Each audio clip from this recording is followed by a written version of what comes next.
अडानी के डिफेंस में आ गए सर। देखिए, अरे माननीय सदस्य प्लीज मेरी बात सुनो, तो एक मिनट मेरी बात सुनो, ये एक मिनट बात सुनेंगे। ये संसद है, अपन किस दिशा पर चर्चा कर रहे हैं ये देश देख रहा है।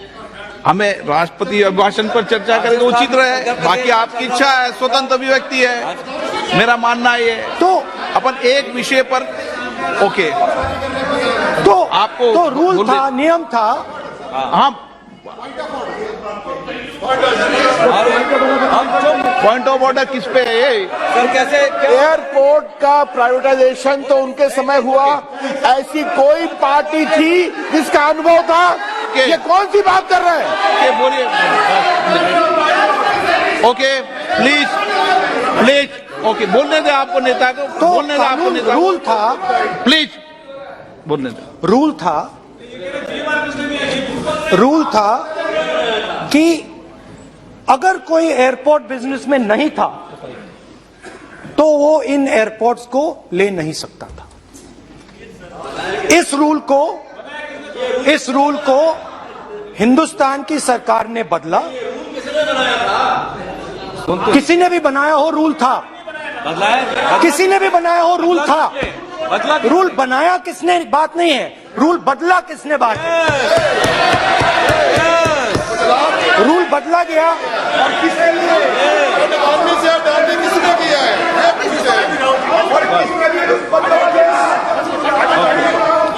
रूल बदला गया।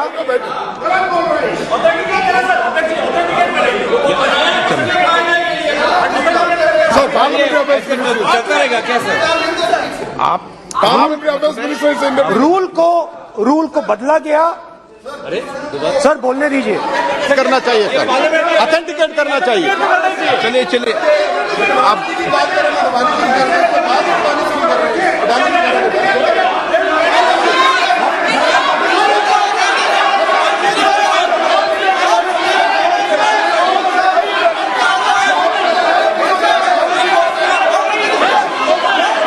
रूल बदला गया सर, ठीक है sir.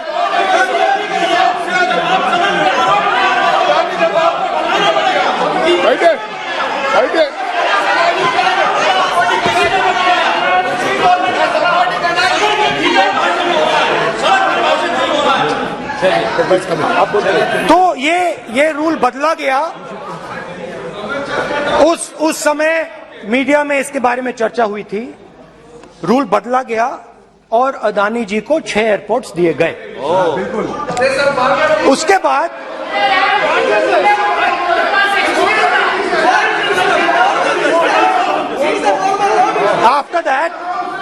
after that India's most strategic profitable airport, Mumbai airport,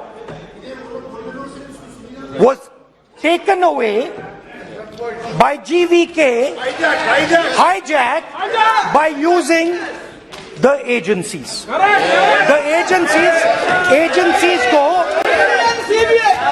CBI, ED का प्रयोग कर GVK पर दबाव डालकर हिंदुस्तान की सरकार ने उस एयरपोर्ट को अदानी जी के हाथों में कर दिया।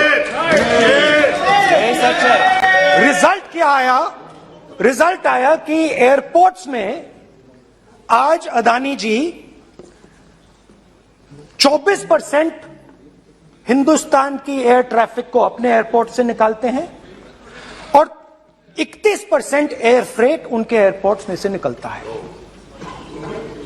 अब ये काम हिंदुस्तान की सरकार और हिंदुस्तान के प्रधानमंत्री जी ने फैसिलिटेट किया। तो बताइए, बोलिए वित्त मंत्री, विधि मंत्री। और ये जो सर ये हाउस में सर ये बोल रहे हैं, तुमको ज्ञान बांट रहे हो, बैठ जाओ। सर ये यहाँ बहुत गंभीर मिनिस्टर हैं ये देश ये राष्ट्रपति का उद्बोधन को लेकर एक गंभीर चर्चा हो रही है। जो भी मेंबर कुछ भी बात करे विद फुल रिस्पॉन्सिबिलिटी ऑथेंटिकेट करें। और ये वाइल्ड एलिगेशन अपना एक सोच के आया है बिना तर्क के ऐसे वाइल्ड एलिगेशन लगा रहे हैं, ये कोई मतलब नहीं है सर, ये ऐसा नहीं बोल सकते। और वो सर तर्क रखना पड़ेगा। अगर एलिगेशन लगा रहे हैं तो आपको पूरा डॉक्यूमेंट प्रूफ के साथ आपको रखना पड़ेगा। दे देंगे आप ऐसे बातें नहीं दे देंगे, और ये गंभीरता को समझिए, ये डॉक्यूमेंट्री प्रूफ दे देंगे। अब आपने जो पिछले स्पीकर थे उन्होंने फॉरेन पॉलिसी की बात की, हम भी फॉरेन पॉलिसी की बात करते हैं। चलिए डिफेंस से शुरू करते हैं। बहुत ऑप्शंस है, आप बताइए कहां से शुरू करें। बिजली, डिफेंस, कोयला, बहुत ऑप्शंस है। Coal, defence, let us start with defence. अब डिफेंस में अदानी जी का कोई एक्सपीरियंस नहीं था, जीरो एक्सपीरियंस। कल मैंने प्रधानमंत्री को एचएएल में देखा। प्रधानमंत्री जी ने कहा कि गलत आरोप लगाया, मगर रियलिटी तो यह है कि एचएएल का जो कॉन्ट्रैक्ट था 126 हवाई जहाजों का, वो अनिल अंबानी को चला गया और अनिल अंबानी बैंकरप्ट हो गया। वहां भी फैसिलिटेशन था।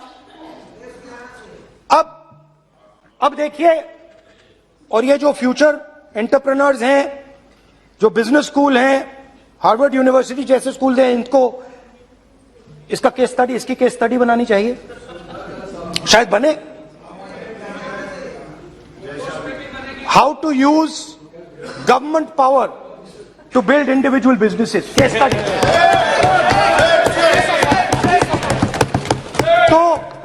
तो अब देखिए, अदानी जी की डिफेंस में इंटरेस्ट देखिए।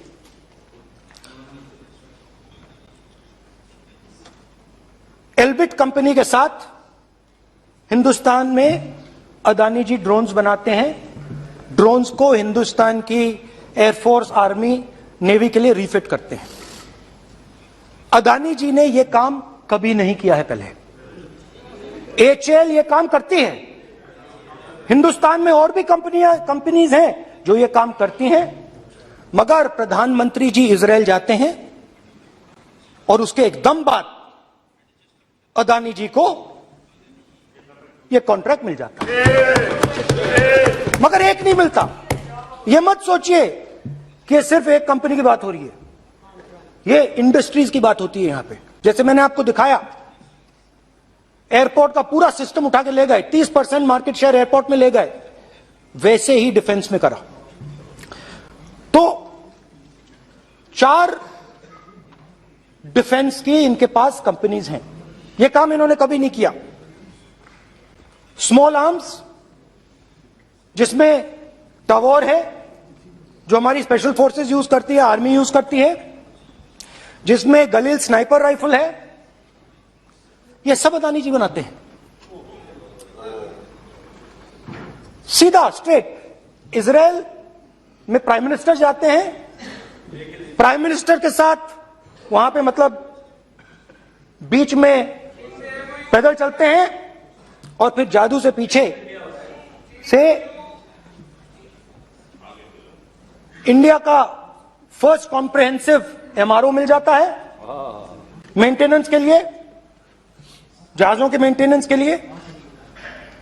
स्मॉल आर्म्स का बिजनेस मिल जाता है, इजरायली जो ड्रोन्स हैं उसका बिजनेस मिल जाता है। मतलब जो हिंदुस्तान और इजराइल का डिफेंस का रिश्ता है वो पूरा का पूरा अदानी जी के हाथ में चला जाता है, खत्म कहानी। हाँ, उसमें पेगासस भी है, तो पता नहीं वहां से क्या मतलब पेगासस कैसे आया, क्या हुआ, किसने दिया। अच्छा, एक और बड़ी इंटरेस्टिंग चीज है, एक कंपनी है अल्फा डिफेंस, जो डिफेंस इलेक्ट्रॉनिक्स का काम करती है, एवियोनिक्स का काम करती है, और बहुत स्ट्रेटेजिक कंपनी है। वो भी अदानी जी के हवाले कर दी गई, अदानी जी ने एक्वायर कर लिया।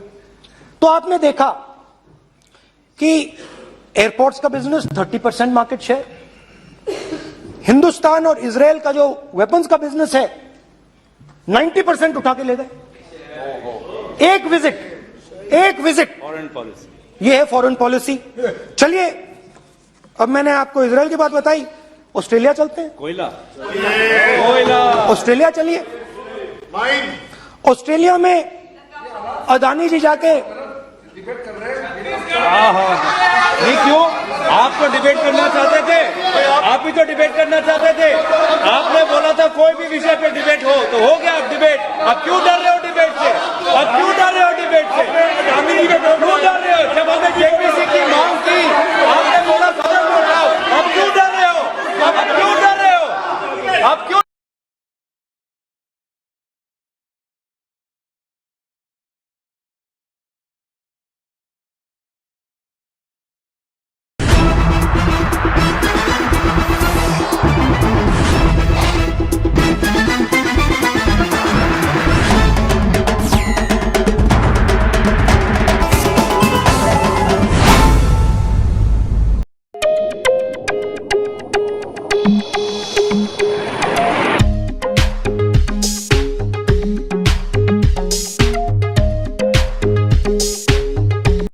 आज के दौर में डायबिटीज की बीमारी काफी आम बीमारियों में से एक हो चुकी है।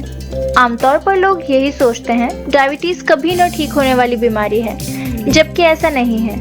ऐसे कई तरीके हैं जिनकी मदद से मधुमेह रोगी ब्लड शुगर लेवल को कंट्रोल कर सकते हैं और शायद इस बीमारी से छुटकारा भी पा सकते हैं।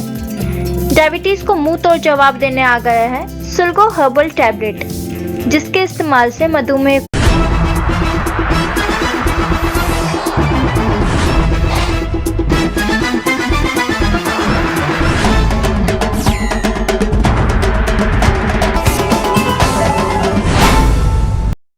आधार पर ये इनको मैं चैलेंज करता हूँ, पूरी कांग्रेस पार्टी को चैलेंज करता हूँ कि जीएमआर और जीवीके को कौन सा एयरपोर्ट चलाने का लाइसेंस जब दिया तो उनको उसका नॉलेज था।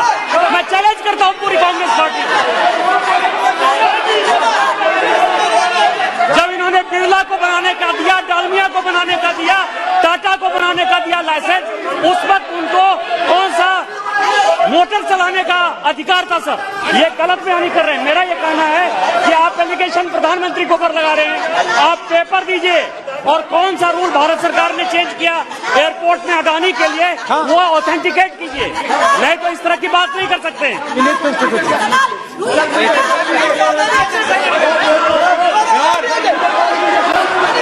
करना पड़ेगा, ऑथेंटिकेट करना पड़ेगा। राहुल गांधी जी, आपको ऑथेंटिकेट करना पड़ेगा।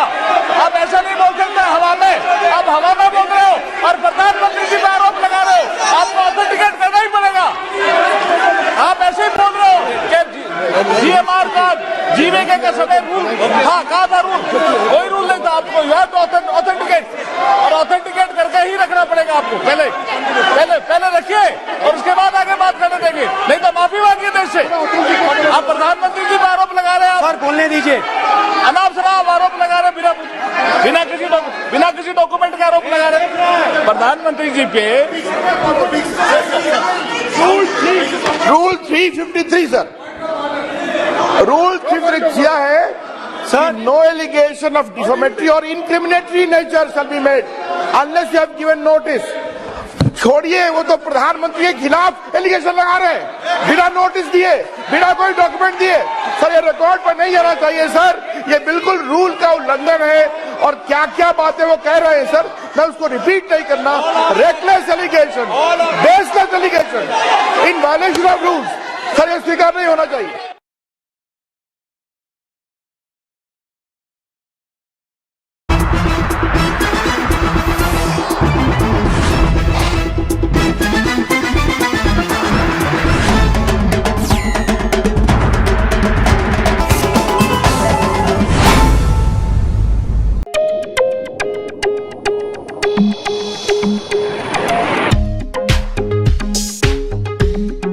पर सारी राष्ट्रपति की चर्चा लगाई, ये उचित है क्या? फिर आपको बोलना बोले नहीं स्पीकर, आज के दौर में गलत तरीका है। डायबिटीज की बीमारी काफी राहुल आम गांधी, बीमारियों आप में से बोल- एक हो चुकी है। गलत तरीका है।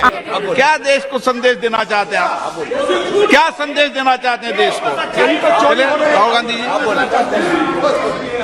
ऑस्ट्रेलिया में प्रधानमंत्री जाते हैं आप बोलिए। सर, स्पीकर सर, प्रधानमंत्री जी ऑस्ट्रेलिया जाते हैं और जादू से State Bank of India $1 billion loan Adani ji को जरूरी है सर, इसका भी डॉक्यूमेंट जरूरी है क्या, बताओ। मोदी जी, आपका सरकार की बात है। Sadyr please.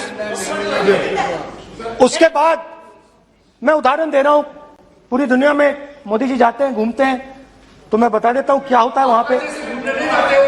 बांग्लादेश में गए, हाँ काम पे ही जा रहे हैं, वही तो बोल रहा हूं, काम पे जा रहे हैं।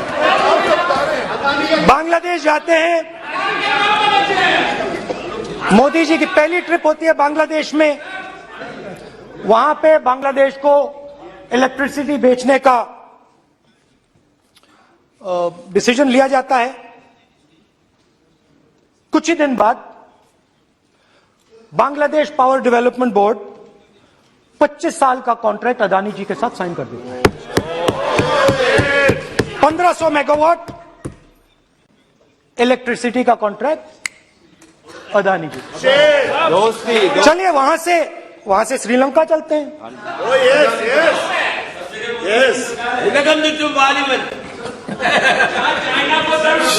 जून 2022 में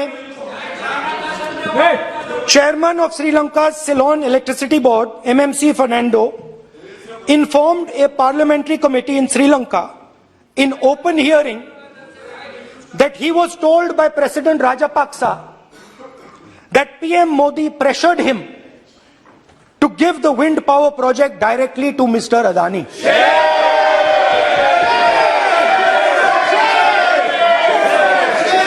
मतलब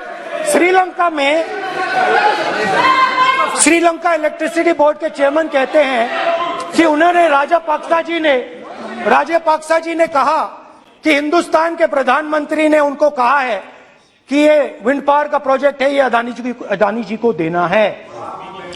तो ये रही आपकी फॉरेन पॉलिसी। ये हिंदुस्तान की फॉरेन पॉलिसी नहीं है, ये अदानी जी की फॉरेन पॉलिसी है, उनके बिजनेसेस बनाने की फॉरेन पॉलिसी है। अब यात्रा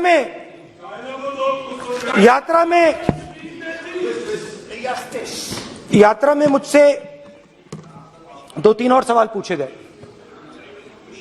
यात्रा में लोगों ने मुझसे पूछा, राहुल जी ये जो LIC कंपनी है इसका पैसा अदानी जी की मदद करने के लिए क्यों डाला जा रहा है? क्यों? उन्होंने यह भी पूछा कि अदानी जी के जो शेयर्स हैं बड़े वोलेटाइल हैं, उसमें LIC का पैसा क्यों डाला जा रहा है? तो मेरा कहना है कि एक सेकंड, मेरा कहना है कि अदानी जी की मदद प्रधानमंत्री जी और हिंदुस्तान की सरकार कैसे करती है? हजारों करोड़ रुपए हिंदुस्तान के public sector banks Adani ji को मिलता है। 27,000 करोड़ रुपए SBI, PNB 7,000 crore, bank of Baroda 5,500 crore, ये मैं लिस्ट चलती जाएगी। LIC का एक्सपोजर 36,000 करोड़ रुपए, 3 crore SBI and other PSU bank holders. Money is going to Mr. Adani and to finance.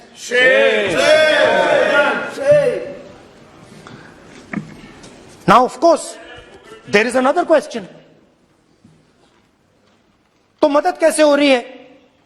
Hindustan के पब्लिक सेक्टर बैंक्स का पैसा, LIC का पैसा नरेंद्र मोदी जी, अदानी जी को दिया जा रहा है। अगर कोई सामने खड़ा हो जाता है, जैसे जीवी के लोग खड़े हुए, ED, CBI एजेंसीज आ जाती हैं, उनको परे कर देती हैं। तेलंगाना में भी तेलंगाना में भी एक पोर्ट का उदाहरण था, आंध्रा सॉरी। मगर मेन सवाल और सबसे इंटरेस्टिंग सवाल दूसरा है। कुछ दिन पहले ये हिंडनबर्ग रिपोर्ट आई, उसमें लिखा था कि अदानी जी की हिंदुस्तान के बाहर शेल कंपनीज हैं।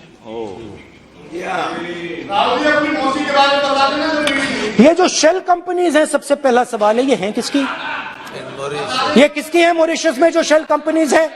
और ये जो हजारों करोड़ रुपया ये शेल कंपनीज हिंदुस्तान में भेज रही हैं, ये किसका पैसा है? और क्या ये काम अदानी जी फ्री में कर रहे हैं? अब मैं ये सवाल क्यों पूछ रहा हूं? क्योंकि अदानी जी स्ट्रेटेजिक बिजनेसेस में काम करते हैं। अदानी जी हिंदुस्तान के पोर्ट्स को डोमिनेट करते हैं, अदानी जी हिंदुस्तान के एयरपोर्ट्स को डोमिनेट करते हैं, और जैसे मैंने कहा अदानी जी हिंदुस्तान की डिफेंस इंडस्ट्री में बहुत जरूरी रोल प्ले करते हैं। तो मेरा पहला एक छोटा सा सवाल है कि जो शेल कंपनीज हैं, इनके बारे में हिंदुस्तान की सरकार ने कोई सवाल नहीं उठाए? ये कौन लोग हैं, ये किनकी कंपनीज हैं? ये स्ट्रेटेजिक मामला है, पोर्ट्स का मामला है, एयरपोर्ट्स का मामला है, डिफेंस का मामला है, और जो कंपनी इन स्ट्रेटेजिक एरियाज में काम कर रही है उनके बारे में आपको मालूम ही नहीं।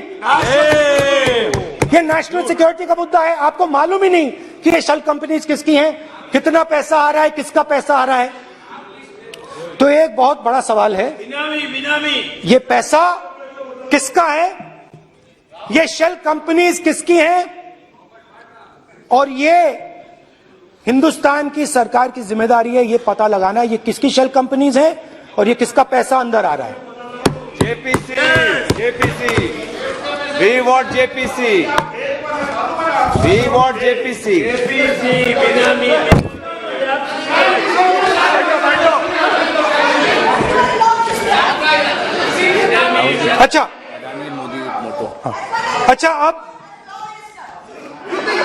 अच्छा अब चलिए छोटा सा बजट के बारे में बता देता हूं। 2022 में अदानी जी अनाउंस करते हैं कि वो $50 बिलियन इन्वेस्ट करेंगे to build the world's largest green hydrogen ecosystem. और इस बजट में बीजेपी की सरकार निर्मला सीतारमण जी कहती हैं हम ग्रीन हाइड्रोजन के लिए बहुत ह्यूज इंसेंटिव्स देंगे, 19,700 करोड़ रुपए हम ग्रीन हाइड्रोजन के लिए देंगे, मतलब अदानी जी को देंगे।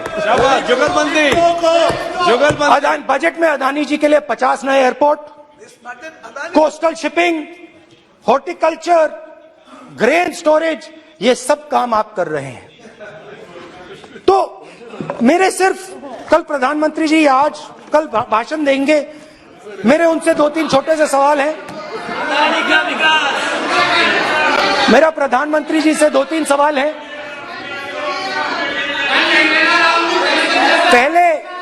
पहले अदानी जी के हवाई जहाज में मोदी जी जाते थे, अब मोदी जी के हवाई जहाज में अदानी जी जाते हैं। पहले लोकल मामला था, फिर नेशनल मामला हो गया, उसके बाद इंटरनेशनल मामला हो गया। अदानी जी के लिए बोरिस जॉनसन का बेटा काम करता है, आपको पता नहीं मालूम है या नहीं मालूम? भाई सॉरी, नहीं बेटा भी, भाई काम करता है। तो ये मामला पहले गुजरात का मामला था, फिर ये हिंदुस्तान का मामला हुआ, अब ये इंटरनेशनल मामला हो गया है। तो मेरा सवाल प्रधानमंत्री जी से, और सिंपल सवाल है, प्रधानमंत्री जी आपकी फॉरेन ट्रिप्स पे अदानी जी और आप कितनी बार एक साथ गए? Adani ji, how many times did you travel together with Adani ji? How many times did Adani ji join you later on a visit? How many times did Adani ji travel to a country immediately after you did? And in how many of these countries after you visited did Adani ji get a contract? Also an important question, जरूरी सवाल, अदानी जी ने BJP को पिछले 20 साल में कितने पैसे दिए हैं?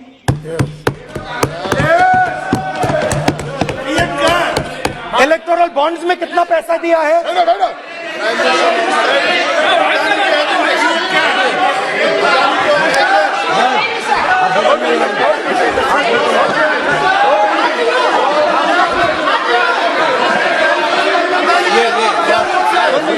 And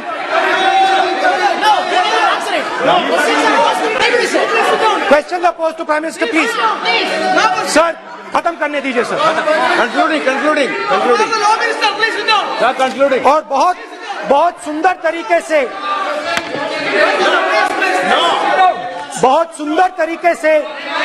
वो चलिए, क्या हो रहा है सर, मैं सिर्फ इतना कहना चाहता हूं, राहुल जी अभी आप सीनियर एमपी हो गए हैं, आप एक सीनियर एमपी हो चुके हैं. हम लोग एक्सपेक्ट करते हैं कि इस सदन का सदस्य होने के नाते जो भी बातें आप करेंगे गंभीरता से आप बात करेंगे. बाहर आप जो भी भाषण देते हैं हम लोग उसको रोक नहीं सकते हैं. इस सदन के अंदर में जो भी बात कही जाती है पूरा गंभीरता के साथ, प्रमाण के साथ कहे जाना चाहिए. ये परंपरा है. और राहुल जी ने कहा कि प्रधानमंत्री विदेश घूमने जाते हैं.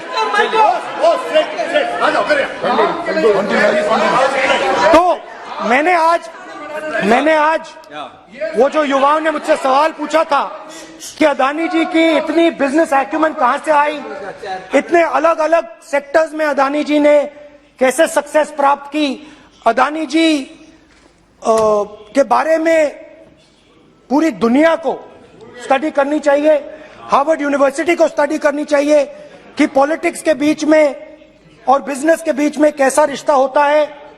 India is a case study and prime minister Narendra Modi should be given a gold medal in this. Now बहुत अच्छी तरह बीजेपी के जो पिछले स्पीकर थे उन्होंने मेरे भाषण को इंकैप्सुलेट किया मेरे लिए. बहुत अच्छी तरह आपने जो मैं सोच रहा था आपने उससे और भी अच्छी तरीके से बोल दिया. Coming together is a beginning, keeping together is progress, working together is success. Adani ji and Narendra Modi ji, thank you.